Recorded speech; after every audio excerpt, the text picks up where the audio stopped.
Hello friends, welcome back to my channel. ఈరోజు మా అన్న బర్త్డే పార్టీ కోసం అయితే కనుక రెస్టారెంట్కి వెళ్దామా అన్నారు. వెళ్దాం అని చెప్పేసి లావిష్కి వెళ్ళిపోయాము. లోపలికి వెళ్ళంగానే లావిష్లో మనకి అంబియన్స్ మాత్రం సూపర్ అనిపిస్తుంది. చాలా బాగుంది. ఆ లైటింగ్స్ అండ్ ఆ సిట్టింగ్ ఏరియా కూడా చాలా బాగుంటుంది. కిడ్స్తో వచ్చారంటే కనుక చాలా కంఫర్టబుల్గా ఉంటుంది. బర్త్డే అంటే కేక్ కటింగ్ ఉండాలి కదా. Here it is. Happy birthday to you. Happy birthday to you. Happy birthday to you. Food ఆర్డర్లోకి వెళ్ళిపోదాము. మెను మొత్తం బాగా తిరిగేసి చదివేసి అందులో chicken, fish, prawns, starters, curries, main course, మండి అన్నీ ఉన్నాయి. కొత్తగా ఏదైనా ఆర్డర్ పెడదామని చెప్పేసి ఆలోచించాను. కాకపోతే అంత పెద్ద సాహసం ఇప్పుడు ఎందుకులే అని చెప్పేసి నార్మల్గా ఇప్పుడు ఆర్డర్ పెట్టేశాను. ఫుడ్ ఎక్కువ తొందరగా తీసుకురండి అని అడుగుతాం అనుకున్నారో ఏమో, వేడి సూప్ తీసుకొచ్చేసి మా ముందు పెట్టేశారు. దాన్ని ఉఫ్ఫు అని హాఫ్ అన్ అవర్ తాగితే కానీ అయిపోలేదు.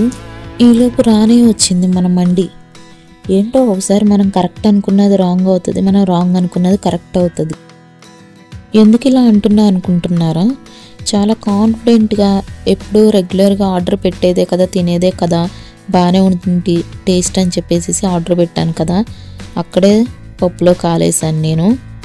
సరే టేస్ట్ అయితే ఏం బాగాలేదు. రైస్ అయితే కనుక ఫుల్ ఆఫ్ ఆయిల్, చాలా ఉంది ఆయిల్. ఈసారి ఎందుకని పీస్ కూడా టేస్టీగా లేదు అంతగా. లాస్ట్ టైం ఒక 1 month బ్యాక్ వచ్చినప్పుడు అయితే కనుక టేస్ట్ బాగుంది. మండి రైస్ కూడా చాలా టేస్టీగా ఉంది.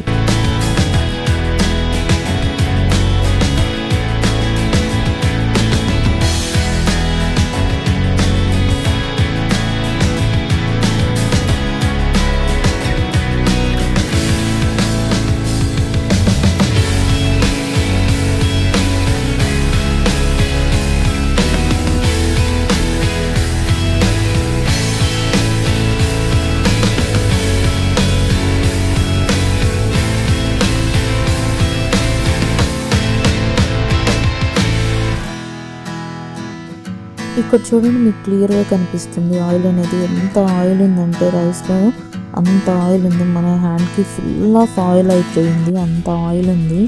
అస్సలు బాగాలేదు. ఇంకా డిసైడ్ అయిపోయాము నెక్స్ట్ టైం ఇంకా ఈ మండికి రాకూడదు అని. వీడియో ఇక్కడి వరకు చూశారు అంటే లైక్ చేసి షేర్ చేసి నా ఛానల్ని సబ్స్క్రైబ్ చేయండి please. Thank you for watching.